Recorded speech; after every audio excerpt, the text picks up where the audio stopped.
Funding for this program is provided by. Additional funding provided by.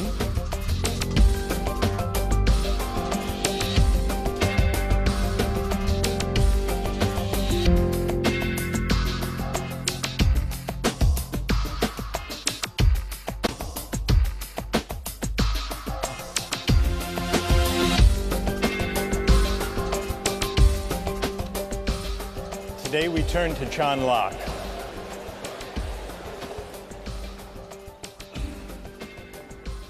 On the face of it, Locke is a powerful ally of the libertarian. First, he believes, as libertarians today maintain, that there are certain fundamental individual rights that are so important that no government, even a representative government, even a democratically elected government, can override them. Not only that, he believes that those fundamental rights include a natural right to life, liberty, and property. And furthermore, he argues that the right to property is not just the creation of government or of law. The right to property is a natural right in the sense that it is pre-political. It is a right that attaches to individuals as human beings, even before government comes on the scene, even before parliaments and legislatures enact laws to define rights and to enforce them. Locke says in order to think about what it means to have a natural right, we have to imagine the way things are before government, before law. And that's what Locke means by the state of nature. He says the state of nature is a state of liberty.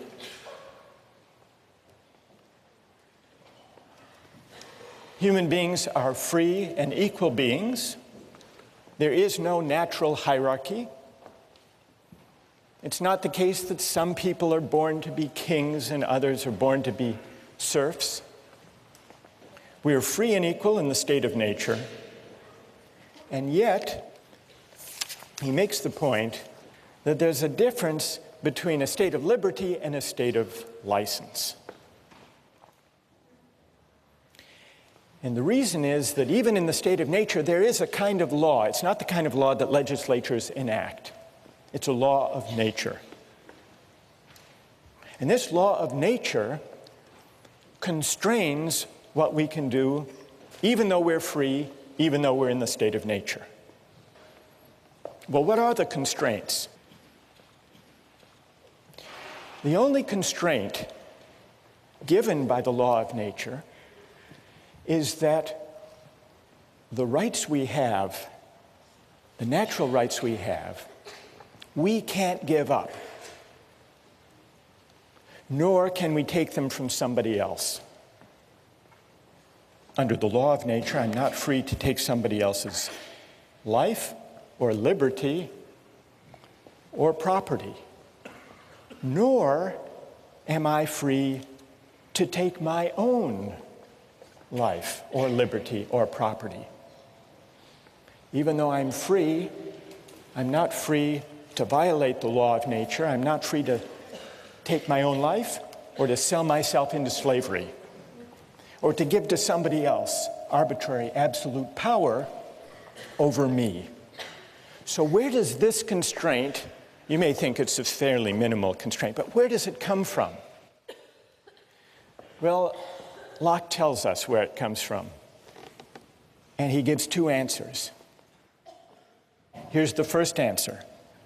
For men, being all the workmanship of one omnipotent and infinitely wise maker, namely God, they are his property, whose workmanship they are made to last during his not one another's pleasure.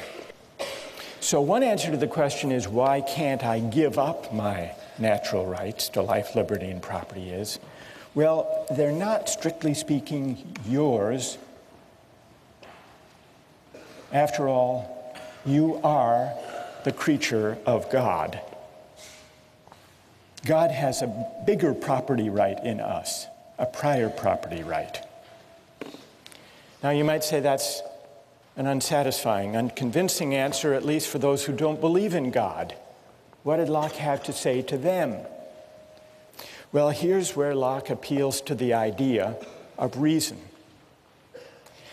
And this is the idea that if we properly reflect on what it means to be free, we will be led to the conclusion that freedom can't just be a matter of doing whatever we want. I think this is what Locke means when he says, the state of nature has a law of nature to govern it which obliges everyone, and reason, which is that law, teaches mankind who will but consult it that all being equal and independent, no one ought to harm another in his life, health, liberty, or possessions. This leads to a puzzling, paradoxical feature of Locke's account of rights. Familiar in one sense, but strange in another. It's the idea that our natural rights are unalienable. What does unalienable mean? It's not for us to alienate them or to give them up, to give them away, to trade them away, to sell them. Consider an airline ticket. Airline tickets are non-transferable, or tickets to the Patriots or to the Red Sox. Non-transferable tickets are unalienable. I own them in the limited sense that I can use them for myself, but I can't trade them away. So in one sense, an unalienable right, a non-transferable right, makes something I own less fully mine. But in another sense of unalienable rights, especially where we're thinking about life, liberty, and property, for a right to be unalienable makes it more deeply, more profoundly mine. And that's Locke's sense of unalienable. We see it in the American Declaration of Independence. Thomas Jefferson drew on this idea of Locke.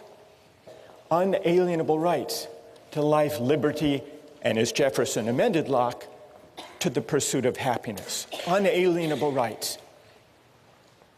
Rights that are so essentially mine that even I can't trade them away or give them up.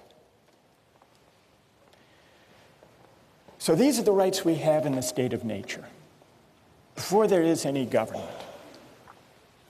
In the case of life and liberty, I can't take my own life, I can't sell myself into slavery any more than I can take somebody else's life or take someone else as a slave by force.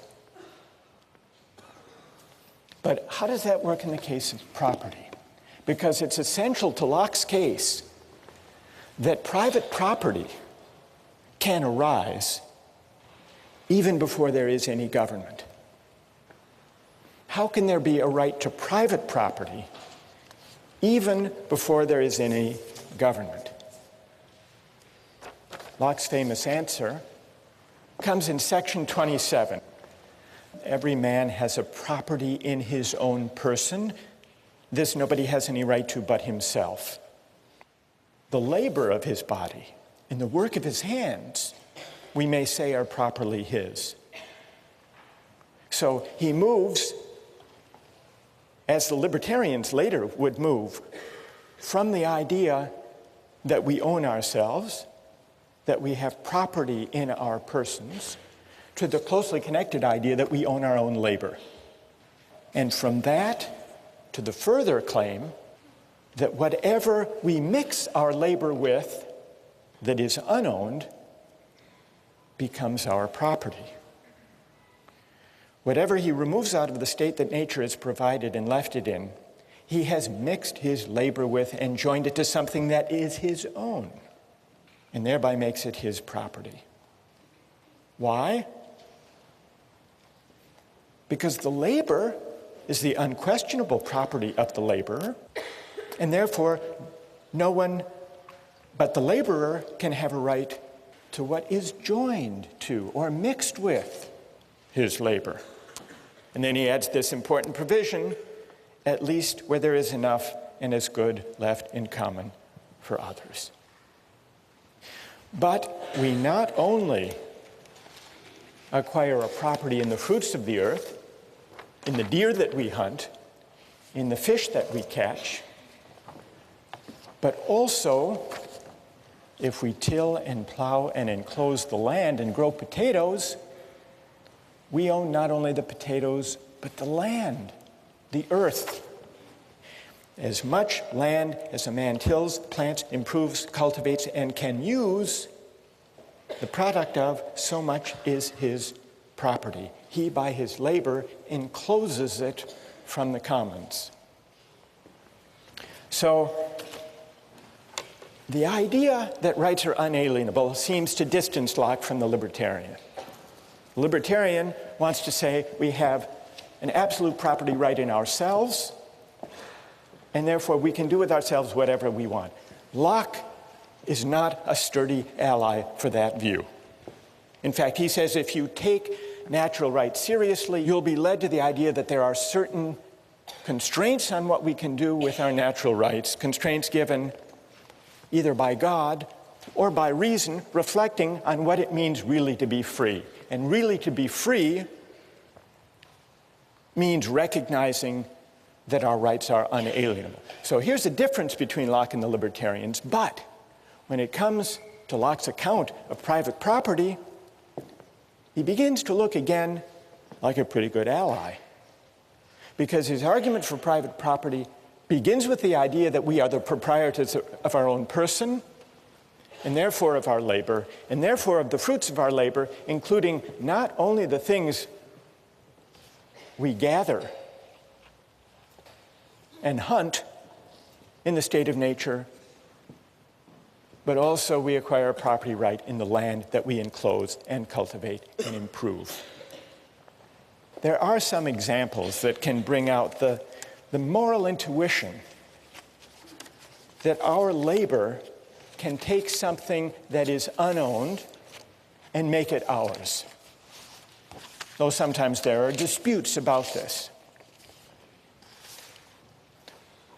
There's a debate among rich countries and developing countries about trade-related intellectual property rights. It came to a head recently over drug patent laws. Western countries, and especially the United States, say, we have a big pharmaceutical industry that develops new drugs. We want all countries in the world to agree to respect the patents. Then there came along the AIDS crisis in South Africa. And the American AIDS drugs were hugely expensive, far more than could be afforded by most Africans. So the South African government said, we are going to begin to buy a generic version of the AIDS antiretroviral drug at a tiny fraction of the cost, because we can find an Indian manufacturing company that figures out how the thing is made and produces it. And for a tiny fraction of the cost, we can save lives if we don't respect that patent. And then the American government said, no, here's a company that invested research and created this drug. You can't just start mass producing these drugs without paying a licensing fee. And so there was a dispute. And the pharmaceutical companies sued the South African government to try to prevent their buying the cheap, generic, as they saw it, pirated version of an AIDS drug.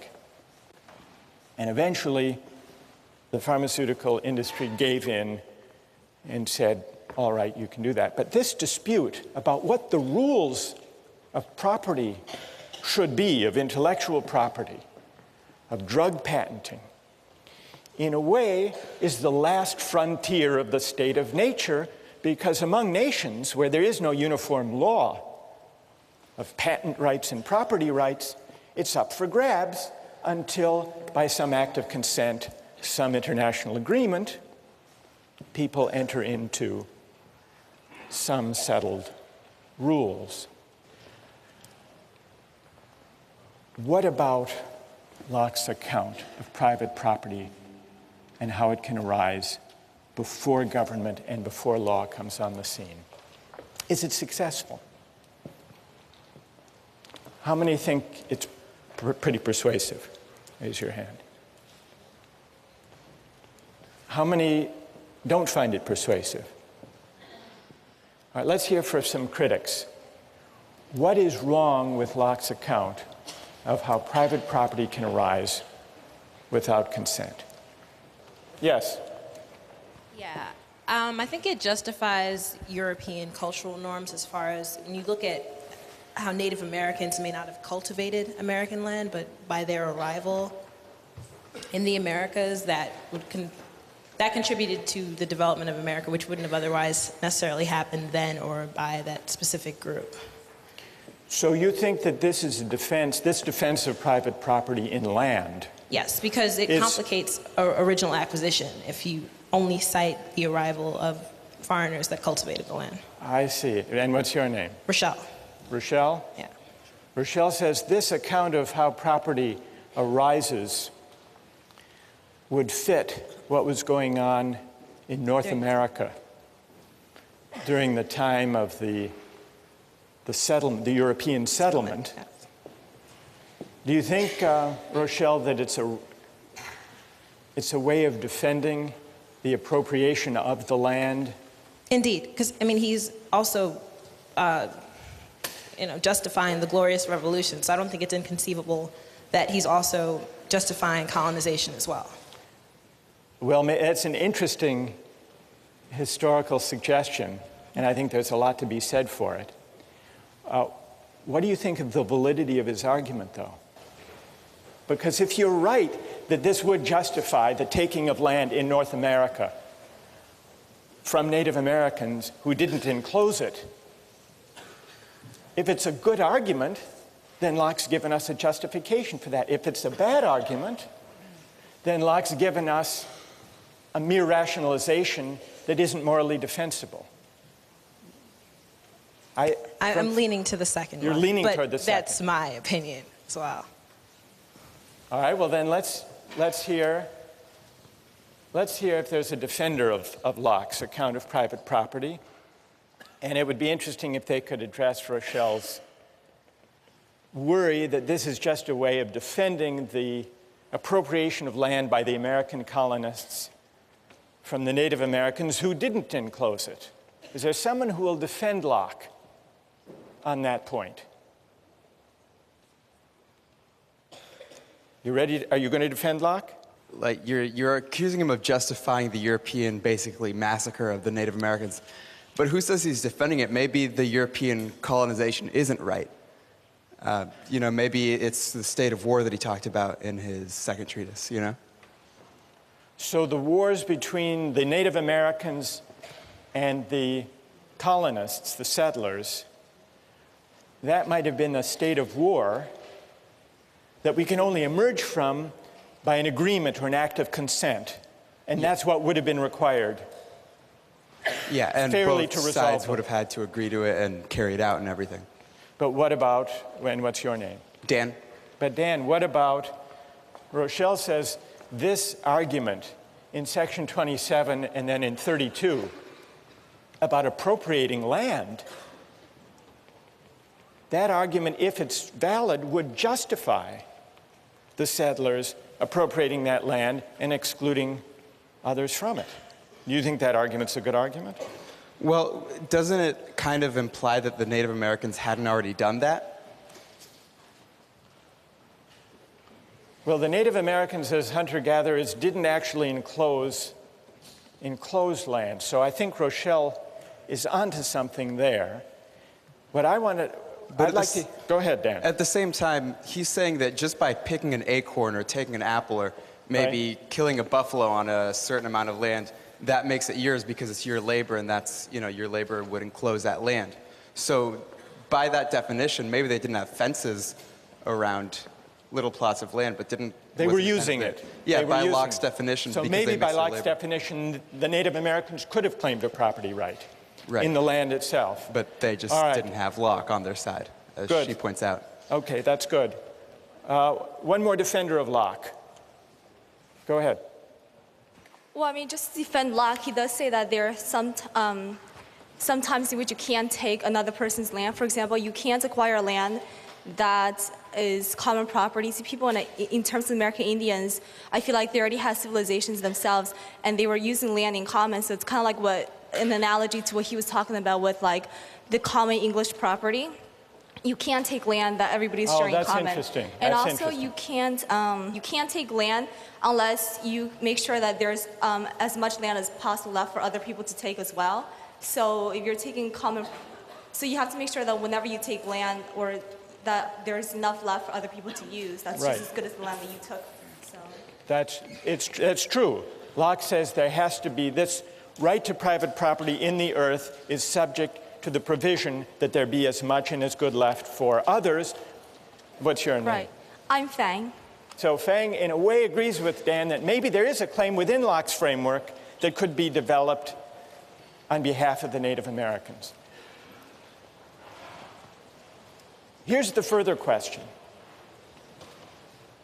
If the right to private property is natural, not conventional, if it's something that we acquire even before we agree to government, how does that right constrain what a legitimate government can do?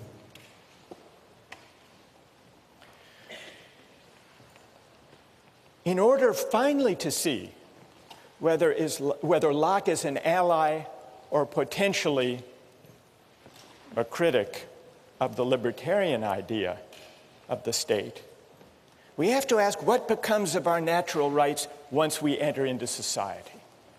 We know that the way we enter into society is by consent, by agreement, to leave the state of nature and to be governed by the majority and by a system of laws, human laws. But those human laws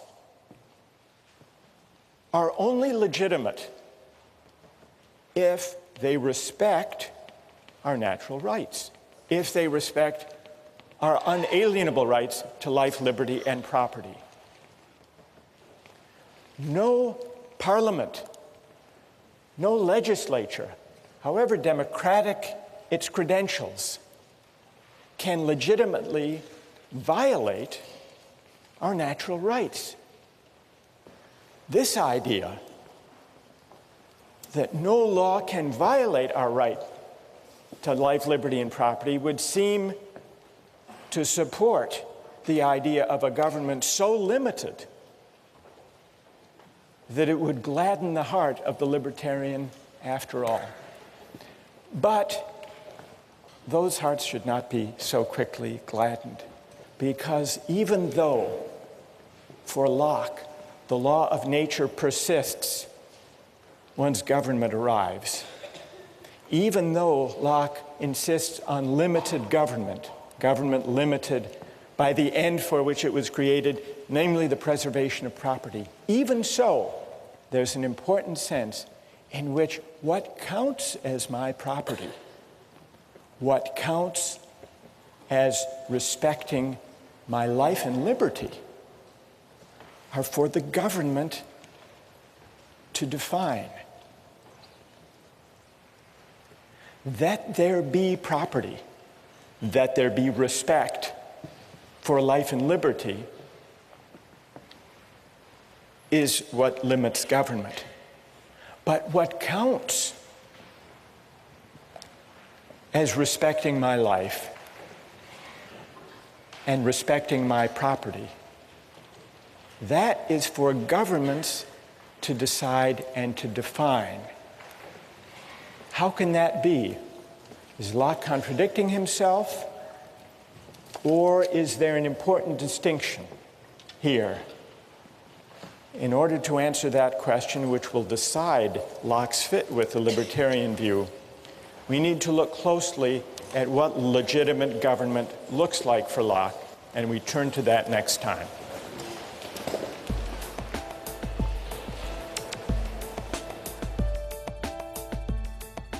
Nikolai, if you didn't think you'd get caught, would you pay your taxes? I don't think so. I would rather have a system personally that I could give money to exactly those sections of the government that I support and not just blanket support everything. You'd rather be in the state of nature, at least Exactly. on April 15th.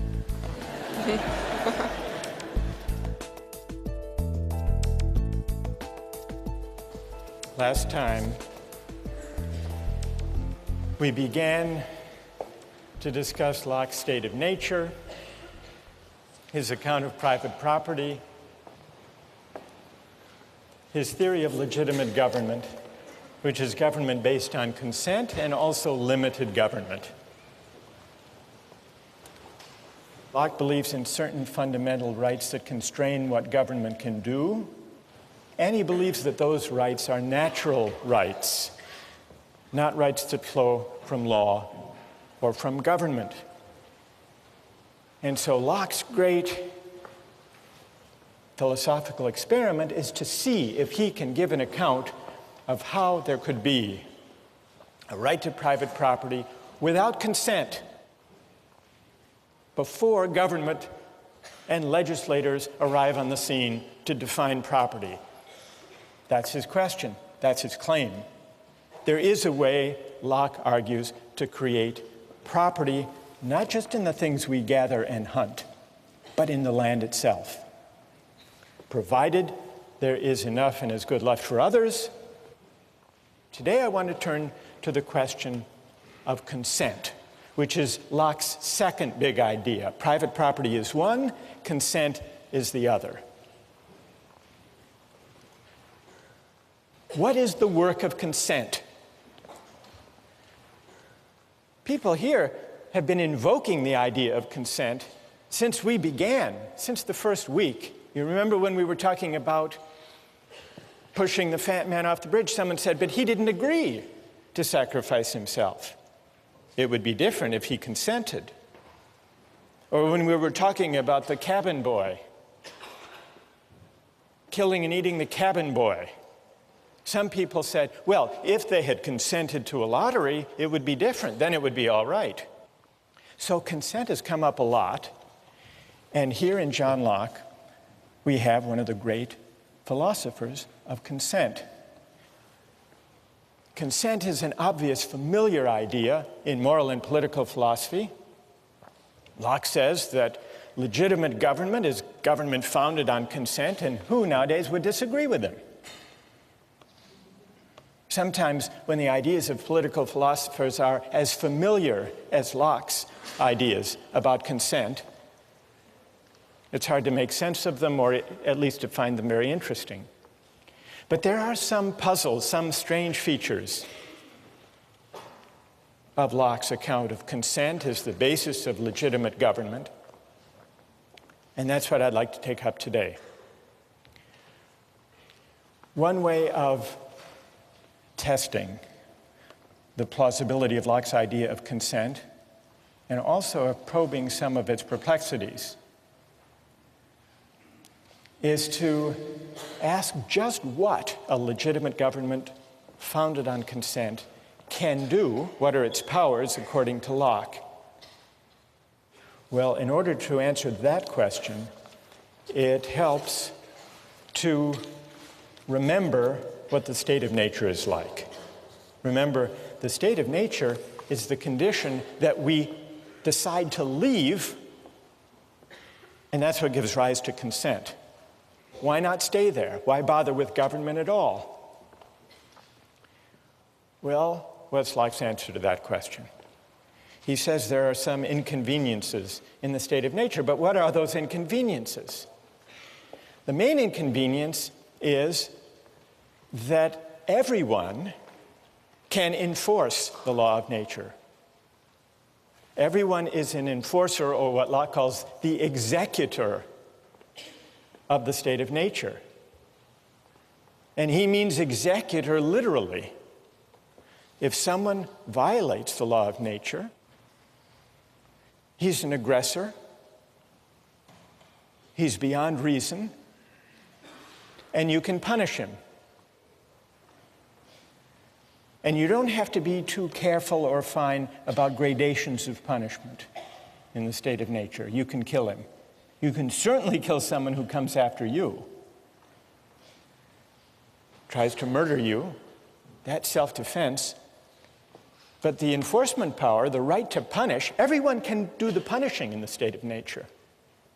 And not only can you punish with death people who come after you, seeking to take your life, you can also punish a thief who tries to steal your goods, because that also counts as aggression against the law of nature. If someone has stolen from a third party, you can go after him. Why is this? Well, violations of the law of nature are an act of aggression. There is no police force, there are no judges, no juries. So everyone is the judge in his or her own case. And Locke observes that when people are the judges of their own cases, they tend to get carried away. And this gives rise to the inconvenience in the state of nature. People overshoot the mark, there's aggression, there's punishment, and before you know it, everybody is insecure in the enjoyment of his or her unalienable rights to life, liberty, and property. Now, he describes in pretty harsh and even grim terms what you can do to people who violate the law of nature. One may destroy a man who makes war upon him for the same reason that he may kill a wolf or a lion. Such men have no other rule but that of force and violence. Listen to this. And so may be treated as beasts of prey, those dangerous and noxious creatures that will be sure to destroy you if you fall into their power. So kill them first. So what starts out as a seemingly benign state of nature where everyone's free and yet where there is a law and the law respects people's rights and those rights are so powerful that they're unalienable, what starts out looking very benign, once you look closer, is pretty fierce and filled with violence, and that's why people want to leave. How do they leave?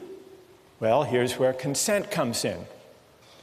The only way to escape from the state of nature is to undertake an act of consent where you agree to give up the enforcement power and to create a government or a community where there will be a legislature to make law and where everyone agrees in advance, everyone who enters agrees in advance to abide by whatever the majority decides.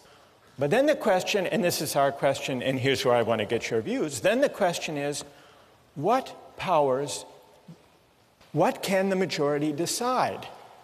Now here it gets tricky for Locke, because you remember, alongside the whole story about consent and majority rule, there are these natural rights, the law of nature, these unalienable rights. And you remember, they don't disappear when people join together to create a civil society.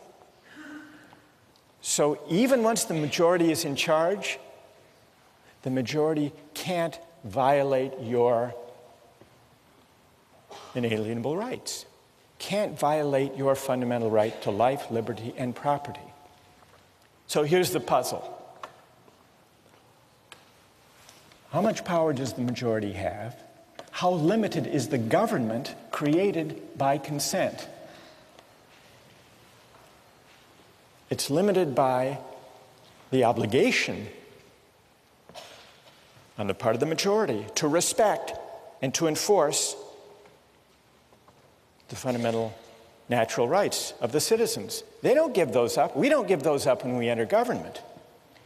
That's this powerful idea taken over from Locke by Jefferson in the Declaration. Unalienable rights. So, let's go to our two cases. Remember Michael Jordan, Bill Gates, the libertarian objection to taxation for redistribution? Well, what about Locke's limited government? Is there anyone who thinks that Locke does give grounds for opposing taxation for redistribution? Anybody? Go ahead. If the majority rules that there should be taxation, even if the minority should still not have to be taxed because that's taking away property, which is one of the rights of nature. All right, so, and what's your name?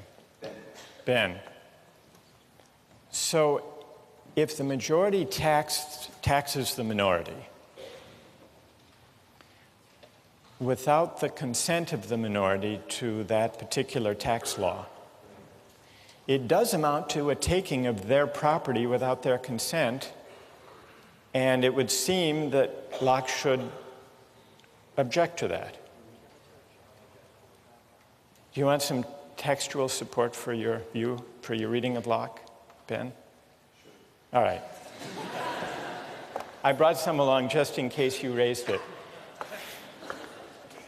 If you have your texts, look at 138, passage 138. The supreme power, by which Locke means the legislature, cannot take from any man any part of his property without his own consent. For the preservation of property being the end of government, and that for which men enter into society, it necessarily supposes and requires that people should have property. That was the whole reason for entering society in the first place, to protect the right to property. And when Locke speaks about the right to property, he often uses that as a kind of global term for the whole category, the right to life, liberty, and property. So that part of Locke, that beginning of 138, seems to support Ben's reading. But what about the part of 138, if you keep reading? Men, therefore, in society having property, they have such a right to the goods which by the law of the community are theirs. Look at this. And that no one can take from them without their consent.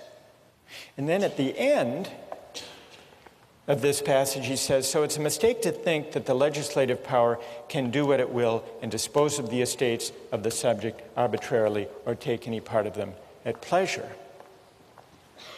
Here's what's elusive. On the one hand, he says, the government can't take your property without your consent. He's clear about that. But then he goes on to say, that's the natural right to property. But then it seems that property, what counts as property, is not natural but conventional, defined by the government. The goods which by the law of the community are theirs. And the plot thickens if you look ahead to section 140. In 140, he says governments can't be supported without great charge. Government is expensive. And it's fit that everyone who enjoys his share of the protection should pay out of his estate. And then here's the crucial line. But still it must be with his own consent, i.e. the consent of the majority, giving it either by themselves or through their representatives. So what is Locke actually saying? Property is natural in one sense, but conventional in another. It's natural in the sense that we have a fundamental, unalienable right that there be property, that the institution of property exist and be respected by the government. So an arbitrary taking of property would be a violation of the law of nature and would be illegitimate. But it's a further question. Here's the conventional aspect of property. It's a further question what counts as property, how it's defined, and what counts as taking property, and that's up to the government. So the consent, here we're coming back to our question, what is the work of consent? What it takes for taxation to be legitimate is that it be by consent, not the consent of Bill Gates himself if he's the one who has to pay the tax, but by the consent that he and we, all of us within the society, gave when we emerged from the state of nature and created the government in the first place. It's the collective consent. And by that reading, it looks like consent is doing a whole lot, and the limited government consent creates isn't all that limited. Does anyone want to respond to that or have a question about that? Go ahead. Stand up. Well, I'm just wondering what Locke's view is on once you have a government that's already in place, whether it is possible for people who are born into that government to then leave and return to the state of nature. I mean, I don't think that Locke mentioned that at all in the... What do you think? Well, I think as the convention, it would be very difficult to leave the government because you are no longer... because nobody else is just living in the state of nature, everybody else is now governed by this legislature. What would it mean today, you're asking? And what's your name? Well, Nicola. Nicola, to leave the state, suppose you wanted to leave civil society today, you want to withdraw your consent and return to the state of nature. Well, because you didn't actually consent to it, you were just born into it. It was okay. Your ancestors who joined. Right. So. You didn't sign the social contract. I didn't sign it. Exactly. All right, so what does Locke say there? Yeah. I don't think Locke says that you have to sign anything. I think that he says that it's kind of implied consent. By living and taking government services, you are implying that you're consenting to the government taking things from you. All right, so implied consent, that's a partial answer to this challenge. Now, you may not think that implied consent is as good as the real thing. Is that what you're shaking your head about, Nikolai? Speak up. Stand up and speak up. I don't think that necessarily just by utilizing the government's various resources that we are necessarily implying that we agree with the way that this government was formed, or that we have consented to actually join into the social contract. So you don't think the idea of implied consent is strong enough to generate any obligation at all to obey the government? Not necessarily, no. Nikolai, if you didn't think you'd get caught, would you pay your taxes? I don't think so. I would rather have a system, personally, that I could give money to exactly those sections of the government that I support and not just blanket support everything. You'd rather be in the state of nature, at least on April 15th.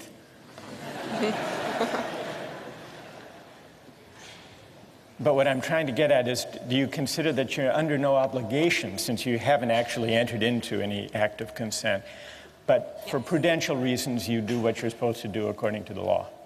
Exactly. If you look at it that way, then you're violating another one of Locke's treatises, which is that you can't take anything from anyone else. Like you can't take the government services and then not give them anything in return. If you want to go live in the state of nature, that's fine, but you can't take anything for the government because by the government's terms, which are the only terms under which you can enter the agreement, say that you have to pay taxes to take those things. So you're saying that Nicola can go back into the state of nature if she wants to, but she can't drive on Mass Ave. Exactly. Right. I want to raise the stakes beyond using Mass Ave, Yes. and even beyond taxation. What about life? What about military conscription? Yes. What do you say? Stand up. First of all, we have to remember that sending people to war is not necessarily implying that they'll die. I mean, obviously, you're not raising their chances here, but it's not a death penalty. So if you're going to discuss whether or not military conscriptions is equivalent to, suppressing people's right to life, you shouldn't approach it that way. Secondly, the real problem here is Locke has this view about consent and natural rights. But you're not allowed to give up your natural rights either. So the real question is, how does he himself figure it out between I agree to give up my life, give up my property when he talks about taxes or military conscription for the fact. But I guess Locke would be against suicide. And that's still, my own consent. I agree. Good. All right. What's your life. name? Eric. So Eric brings us back to the puzzle we've been wrestling with since we started reading Locke. On the one hand, we have these unalienable rights to life, liberty, and property, which means that even we don't have the power to give them up. And that's what creates the limits on legitimate government. It's not what we consent to that limits government. It's what we lack the power to give away when we consent that limits government. That's the point at the heart of Locke's whole account of legitimate government. But now you say, well, if we can't give up our own life, if we can't commit suicide, if we can't give up our right to property, how can we then agree to be bound by a majority that will force us to sacrifice our lives or give up our property? Does Locke have a way out of this? Or is he basically sanctioning an all-powerful government, despite everything he says about unalienable rights? Does he have a way out of it? Who would speak here in defense of Locke or make sense, find a way out of this predicament? All right, go ahead. I feel like there's a general distinction to be made between the right to life that individuals possess and the fact that the government cannot take away a single individual's right to life. I think if you look at conscription as the government picking out certain individuals to go fight in war, then that would be a violation of their rights, their natural right to life. On the other hand, if you have conscription or let's say a lottery, for example, then in that case, I would view that as the population picking their representatives to defend them in the case of war. The idea being that since the whole population cannot go out there to defend its own right to property, it picks its own representatives through a process that's essentially random. And then these sort of elected representatives go out and fight for the rights of the people. It works very similar, it works just like an elected government, in my opinion. All right, so an elected government can conscript citizens to go out and defend the way of life, the community that makes the enjoyment of rights possible? I think it can, because to me it seems that it's very similar to the process of electing representatives to a legislature. Although here, it's as if the government is electing by conscription certain citizens to go die for the sake of the whole. Is that consistent with respect for a natural right to liberty? Well, what I would say there's a distinction between picking out individuals and having a random choice of individuals. Like picking out, let me make sure, between picking out individuals. Well, right, what's your name? Gokul. Gopal says there's a difference between picking out individuals to lay down their lives and having a general law. I think this is the answer Locke would give, actually. Gopal. Locke is against arbitrary government. He's against the arbitrary taking, the singling out of Bill Gates to finance the war in Iraq. He's against singling out a particular citizen or group of people to go off and fight. But if there's a general law such that the government's choice, the majority's action, is non-arbitrary, it doesn't really amount to a violation of people's basic rights. What does count as a violation is an arbitrary taking, because that would essentially say, not only to Bill Gates, but to everyone, there is no rule of law. There is no institution of property, because at the whim of the king, or for that matter of the parliament, we can name you or you to give up your property or to give up your life. But so long as there is a non-arbitrary rule of law, then it's permissible. Now, you may say this doesn't amount to a very limited government. And the libertarian may complain that Locke is not such a terrific ally after all. The libertarian has two grounds for disappointment in Locke. First, that the rights are unalienable, and therefore I don't really own myself after all. I can't dispose of my life or my liberty or my property in a way that violates my rights. That's disappointment number one. Disappointment number two, once there's a legitimate government based on consent, the only limits for Locke are limits on arbitrary takings of life or of liberty or of property. But if the majority decides, if the majority promulgates a generally applicable law, and if it votes duly according to fair procedures, then there is no violation, whether it's a system of taxation or a system of conscription. So it's clear that Locke is worried about the absolute arbitrary power of kings. But it's also true, and here's the darker side of Locke, that this great theorist of consent came up with a theory of private property that didn't require consent, that may, and this goes back to the point Rochelle made last time, may have had something to do with Locke's second concern, which was America. You remember, when he talks about the state of nature, he's not talking about an imaginary place.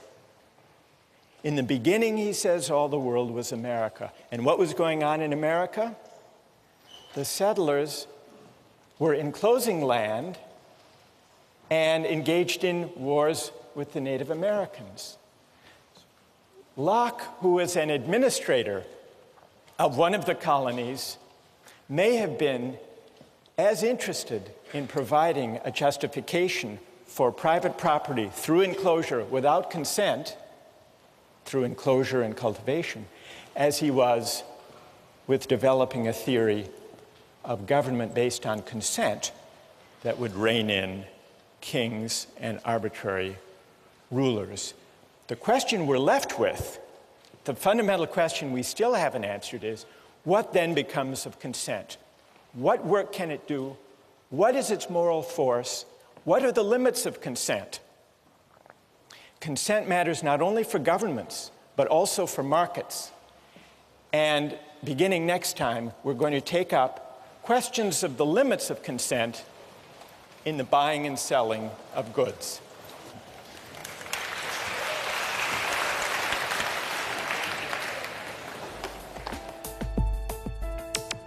Don't miss the chance to interact online with other viewers of Justice. Join the conversation, take a pop quiz, watch lectures you've missed, and learn a lot more. Visit justiceharvard.org. It's the right thing to do.